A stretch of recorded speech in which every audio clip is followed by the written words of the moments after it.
आज का हमारा टॉपिक है momentum and second law of motion. हमने अपनी पिछली क्लासेस में, अपने पिछले वीडियोस में force and laws of motion का टॉपिक अभी चल रहा है। हमने उसमें इनर्शिया पढ़ा, फर्स्ट लॉ ऑफ मोशन पढ़ा और हमने कहा था कि हम नेक्स्ट वीडियो में momentum and second law of motion पढ़ेंगे। सेकेंड लॉ ऑफ मोशन पढ़ने से पहले मैं आप लोगों के मोमेंटम पढ़ाना चाहता हूँ, मोमेंटम के बारे में बताना चाहता हूँ, क्योंकि आपको जब तक मोमेंटम की बेसिक जानकारी नहीं होगी आप सेकेंड लॉ ऑफ मोशन नहीं समझ पाइएगा। सेकेंड लॉ ऑफ मोशन को समझने के लिए आपको मोमेंटम की जानकारी होनी जरूरी है और मोमेंटम को समझना बहुत आसान है। आइए समझते हैं। सबसे पहले एक एग्जांपल देखिए। मैं एक सेंटेंस लिख रहा हूँ, ठीक है, नॉर्मल सेंटेंस। आप उस सेंटेंस को देखिए। क्रिकेट आप सब देखते हैं, आईपीएल हो, टेस्ट क्रिकेट हो, वनडे हो, आप सब क्रिकेट देखते हैं। क्रिकेट में कमेंट्री चलती है पीछे, तो आप गौर से सुनिएगा, चाहे क्रिकेट का मैच हो, फुटबॉल का मैच हो। तो इस तरीके के सेंटेंस है, जैसे यहाँ पे सेंटेंस है team India is moving and will gain momentum. एक टेस्ट क्रिकेट का कमेंट्री से एक लाइन मैंने उठाया है। आप इस सेंटेंस पे देखिए, बड़ा नॉर्मल सेंटेंस है। आपको कहेंगे ठीक है, क्या इसमें क्या परेशानी है, क्या यार इंग्लिश पढ़ा रहे हो? नहीं, इंग्लिश नहीं पढ़ा रहा, फोर्स ही पढ़ा रहा हूँ, मोमेंटम ही पढ़ा रहा हूँ। बस आपको ये दिखाना चाहता हूँ कि इस पूरे सेंटेंस के अंदर दो शब्द हैं, एक है मूविंग और दूसरा है मोमेंटम। मैं बस आप लोगों को इन शब्दों के बारे में बताना चाहता हूँ। जैसे team India is moving, team India क्या है, मूविंग है और ये बहुत जल्दी मोमेंटम गेन कर लेगी। टू अंडरस्टैंड मोमेंटम, मोमेंटम होने के लिए, मोमेंटम होने के लिए मूवमेंट जरूरी है। मूवमेंट नहीं होगा तो मोमेंटम की पॉसिबिलिटी नहीं है। No movement no momentum. So अगर कहीं मोमेंटम है तो उसके लिए सबसे पहले मूवमेंट होना, किसी बॉडी के अंदर मूवमेंट होना बहुत इंपॉर्टेंट है। अब मूवमेंट होगा तो क्या होगा, या एक बॉडी है, मान लीजिए एक बॉडी है जो मूव कर रही है, ठीक है, मान लीजिए कि एक कार है जो मूव कर रही है, ठीक, कार मूव कर रही है, तो हम कहेंगे ना ये कार मोमेंटम है, मोमेंटम में है। तो क्यों कहेंगे? इसलिए कहेंगे कि जब भी कोई बॉडी या जब भी कोई ऑब्जेक्ट मूव करती है तो उस बॉडी की एक अपनी कैरेक्टरिस्टिक्स होती है। उस कैरेक्टरिस्टिक्स का नाम है मास। आप लोगों को लास्ट क्लास में पढ़ाया था ना कि जब भी कोई बॉडी है तो उसके अंदर मास होगा ही होगा, जैसे इलेक्ट्रिक चार्ज होगा ही होगा, उसी तरह मास होगा ही होगा। तो जब कोई बॉडी मूव कर रही है तो उसके अंदर क्या है, मास। और जब मूव कर रही है इसका मतलब क्या है, उसकी स्पीड है, कुछ उसके पास कुछ वेलोसिटी है, कुछ गति है। तो मास और क्या है, वेलोसिटी। यानी अगर कोई बॉडी मोमेंटम में है इसका मतलब है कि जो मास है वो मास मोशन में है, वो बॉडी मोशन में है। बॉडी यानी क्या, मास, तो वो मास मोशन में है। इस तरीके से हम मोमेंटम को डिफाइन कर सकते हैं कि मास in motion, mass in motion, यही आपका मोमेंटम है। इसको और तरीके से डिफाइन कर सकते हैं कि momentum is movement of mass, quantity of motion in action. मतलब बहुत सारे अलग अलग किताबों में अलग अलग चीजें दी गई है, लेकिन मैं आपको आसान भाषा में समझा रहा हूं। जैसे हम दूसरा डेफिनेशन लिखते हैं कि मोमेंटम इज किसी बॉडी के अंदर कितना मोशन हुआ, वो उसका क्या है, मोमेंटम है। इस तरीके से हम बता सकते हैं, या मास इन मोशन लिख सकते हैं, कुछ भी आप लिख सकते हैं, ठीक है। Momentum is quantity of motion in a body, उस बॉडी के अंदर कितना मोमेंटम हुआ, कितना मूव किया वो बॉडी। तो मोमेंटम को समझने का ये एक तरीका है, ठीक है। आप यहाँ से मोमेंटम को समझ चुके होंगे, आपको पता चल गया होगा कि मोमेंटम क्या है। अब यहाँ देखते हैं, मोमेंटम को हम लेटर P से डिनोट करते हैं। Momentum is denoted by letter P।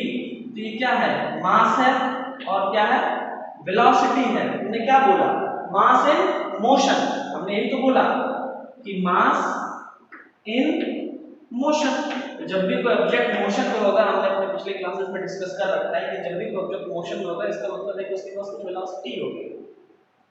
तो mass in motion is mass into motion, यानी मास इनटू वेलोसिटी। यानी इससे साफ हो गया है कि जो मोमेंटम है ये क्या है, मास मल्टीप्लाइड बाय वेलोसिटी। मास किसी बॉडी के मास का और उस बॉडी के वेलोसिटी का प्रोडक्ट ही मोमेंटम है। और मोमेंटम क्या है, वेक्टर क्वांटिटी है, क्योंकि वेलोसिटी क्या है, वेक्टर क्वांटिटी। और इसकी डायरेक्शन क्या होगी, इसकी डायरेक्शन वो डायरेक्शन होगी जिस डायरेक्शन में वेलोसिटी होगा।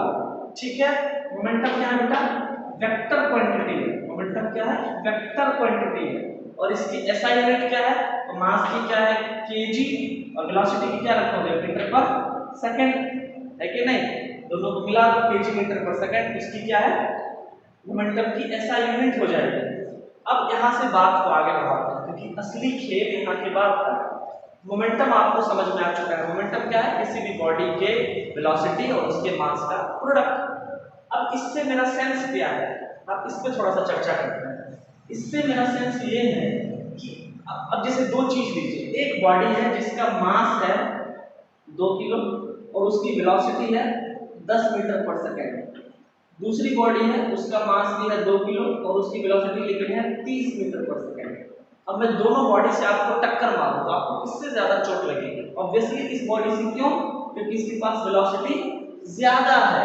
अब केस को उल्टा कर दीजिए, वेलोसिटी कांस्टेंट छोड़ दीजिए, मास चेंज कर दीजिए। यानी अगर मैं आपको एक 10 रुपए की रबड़ बॉल से मारूं जिसका मास की रबड़ बॉल से मारूं और एक पत्थर से मारूं, दोनों का वेलोसिटी में सेम रखूं तो आपको किससे ज्यादा चोट लगेगा, नुकसान किससे ज्यादा होगा, ऑब्वियसली पत्थर वाले पत्थर से। क्यों, क्योंकि उसका मास क्या है ज्यादा है। आप इसको और डिटेल में समझ सकते हैं या और एग्जांपल से, जैसे कि एक कार है, एक साइकिल, या मान लीजिए एक साइकिल है, एक साइकिल आपको टक्कर मारे तो आपको ज्यादा चोट नहीं लगेगी, लेकिन अगर एक कार आपको टक्कर मारेगी तो आपको, अगर कोई ट्रक मारे टक्कर तो और ज्यादा चोट लगेगी, ट्रेन मारे तो खत्म।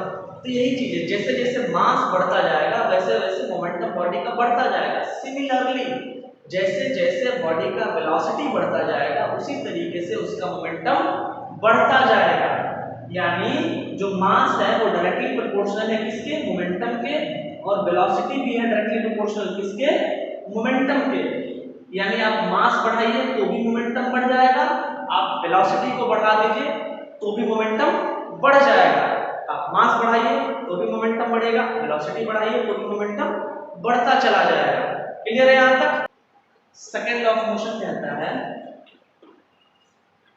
रेट ऑफ कि the rate of change of momentum, rate of change of momentum is directly proportional to applied force. Unbalanced force आप लगाओगे किसी बॉडी के अंदर, जितना ज्यादा, क्योंकि आपको मैंने लास्ट क्लास में बोला था कि अनबैलेंस्ड फोर्स से ही कोई बॉडी मोशन में आएगी या कोई बॉडी रेस्ट में जाएगी, यानी एक्सेलरेट करेगी या अपने स्टेट ऑफ मोशन को चेंज करेगी। तो मोमेंटम क्या है, मास इनटू वेलोसिटी है। वेलोसिटी में लाने के लिए रेस्ट से मोशन में या मोशन से रेस्ट में लाने के लिए आपको क्या चाहिए, अनबैलेंस्ड फोर्स चाहिए। इनर्शिया में हमने पढ़ा था ना। तो rate of change of momentum यानी किसी बॉडी के मोमेंटम में कितना बदलाव आएगा। मान लीजिए कोई कार है वो 20 किलोमीटर प्रति घंटे की रफ्तार से चल रही है, कार का वजन 1000 किलो है, उसका कुछ मोमेंटम है ना, बेचारी चलती जा रही है कांस्टेंट स्पीड पकड़ के। अब पीछे जो है उसको टक्कर मारते हैं, उसके मोमेंटम में क्या हो जाएगा, बदलाव आ जाएगा।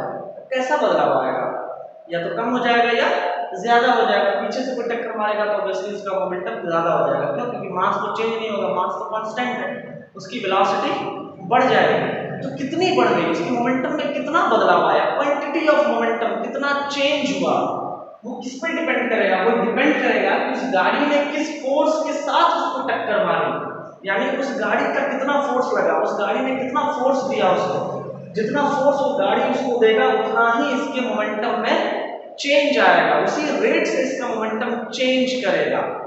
क्लियर है।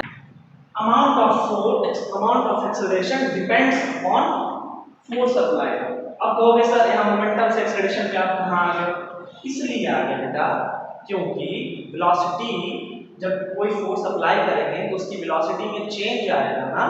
चेंज ऑफ वेलोसिटी क्या है, एक्सेलरेशन है ना। यानी अगर किसी बॉडी में मोमेंटम में चेंज आएगा तो इससे ये सीख मिलती है, इससे हम ये समझ पाते हैं कि वो बॉडी एक्सेलरेट करेगी, उसके एक्सेलरेशन में भी चेंजेस आएंगे, और वही चेंज जो है वही एक्सेलरेशन का चेंज तो मोमेंटम है कि नहीं। इसलिए मैंने लिखा कि amount of acceleration depends upon force applied. किसी बॉडी के अंदर कितना एक्सेलरेशन आएगा या कितना वो डी एक्सेलरेट करेगा वो इस बात पर निर्भर करता है कि आपने फोर्स कितना अप्लाई किया है। जिस बॉडी पे जितना ज्यादा फोर्स अप्लाई किया जाएगा वो बॉडी उतनी ही ज्यादा एक्सेलरेट या डी एक्सेलरेट होगी। इसलिए मैंने इसी सेंटेंस को सिंपलर फॉर्म में ऐसे लिख दिया आप जो पढ़ रहे हो ना, the rate of change of momentum is directly proportional to applied force, इसी को मैंने सिंपलर टर्म्स में लिखा है कि amount of acceleration depends upon force applied. अगर सिंपल टर्म में लिखें तो हम ये लिख सकते हैं कि हाउ मच कोई बॉडी कितना ज्यादा एक्सेलरेट करेगा, यानी क्वांटिटी ऑफ एक्सेलरेशन, कोई बॉडी कितना ज्यादा एक्सेलरेट करेगा वो इस बात पर निर्भर करता है कि उस बॉडी पे कितना फोर्स लगाया गया है। जितना ज्यादा फोर्स लगाया जाएगा वो बॉडी उतनी ही ज्यादा एक्सेलरेट करेगी, और जो बॉडी जितनी ज्यादा एक्सेलरेट करेगी उसके मोमेंटम में उतना ही ज्यादा चेंज आता जाएगा। अभी समझ में नहीं आ रहा है, इसको मैथमेटिकल देखते हैं, क्योंकि फिजिक्स और मैथ्स जब मिलते हैं ना तो बहुत सारी चीजें आसान हो जाती हैं। अब देखो, मैंने कहा कि जो फोर्स लगाया जाएगा, ठीक है, जो फोर्स लगाया जाएगा वही उसी से पता चलेगा कि एक्सेलरेशन कितना हुआ है। मैं ये कह रहा हूं ना कि एक्सेलरेशन जितना होगा वो फोर्स पे डिपेंड करता है, ठीक है।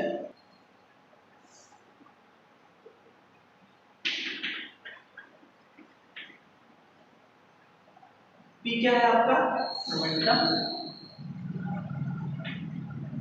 पी क्या है आपका टाइम, क्योंकि हमने क्या पढ़ा, हमने यही तो पढ़ा, rate of change of momentum.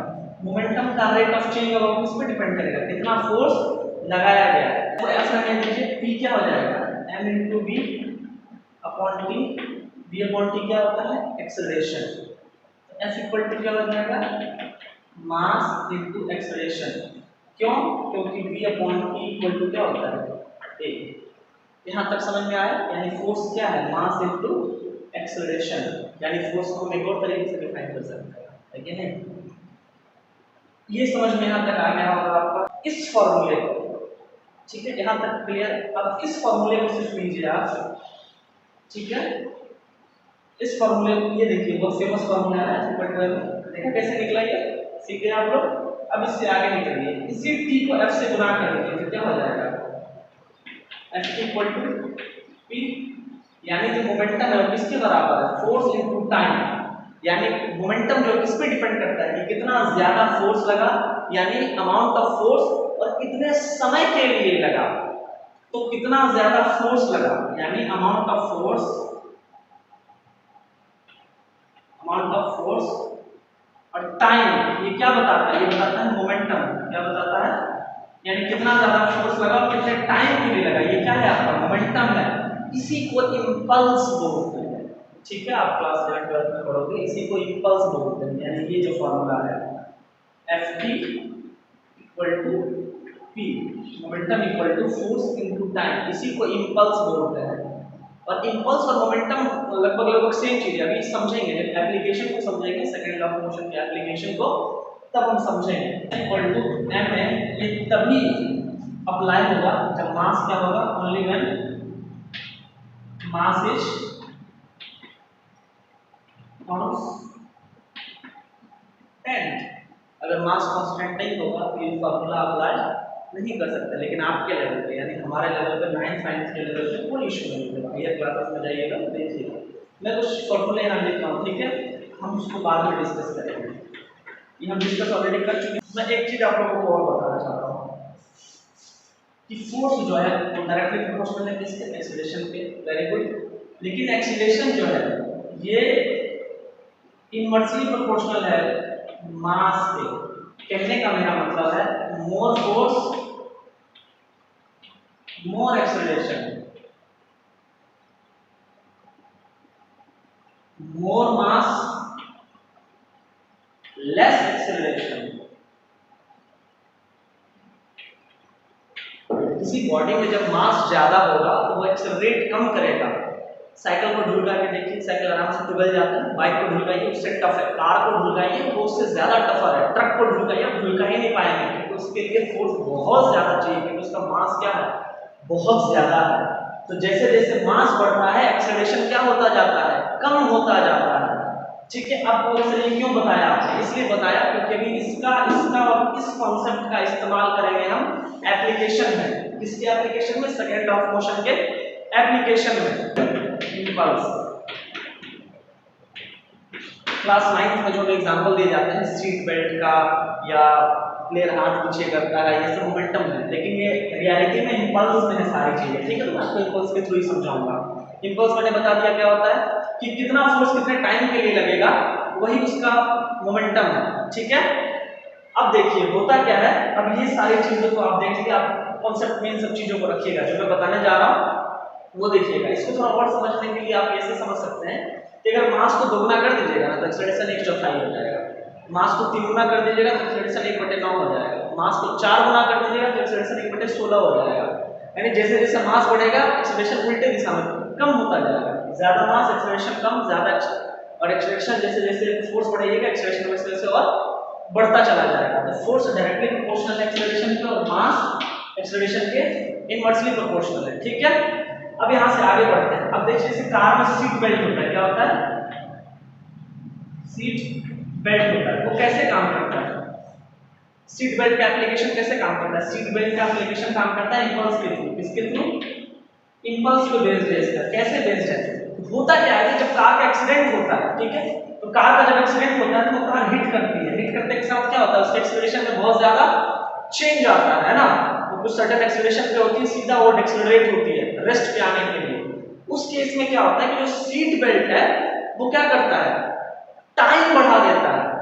क्या बढ़ा देता है, टाइम, क्योंकि अब टाइम बढ़ाने से क्या हो जाएगा, देखो अगर टाइम बढ़ जाएगा तो फोर्स का जो इंपैक्ट है वो क्या हो जाएगा, कम हो जाएगा, यानी चोट कम लगेगी, यानी increasing time results in less impact of force. यही है इंपल्स का कॉन्सेप्ट, यही है कि अगर आप, इसका मतलब है इंक्रीज्ड टाइम, ठीक है, increased time reduces force, increased time reduces force that would act on a body। कहने का मतलब है कि अगर आप टाइम को बढ़ा दोगे तो जो फोर्स किसी बॉडी पे इंपैक्ट करेगा ना, जैसे कार रुकेगी तो धड़ाम से बॉडी लगेगी, तो ये जो इंपैक्ट है ना उसको बहुत कम कर देगा। टाइम बढ़ाने से क्या हो जाएगा, फोर्स जो है वो बहुत कम हो जाता है, जिससे कि बॉडी पे जो फोर्स लगेगा वो क्या हो जाएगा, कम हो जाएगा, है कि नहीं। इसीलिए सीट बेल्ट लगाते हैं कि टाइम बढ़ जाए, टाइम बढ़ेगा तो फोर्स का इफेक्ट क्या होगा, कम होगा। यही है मोमेंटम, यही है इंपल्स, ठीक है। उम्मीद करता हूँ आपको ये वीडियो पसंद आया होगा, और ऐसी बहुत सारी बेहतरीन वीडियो देखने के लिए और हमारे चैनल से कुछ सीखने के लिए हमारे चैनल को सब्सक्राइब करें। मिलते हैं अगली वीडियो में, तब तक के लिए जय हिंद।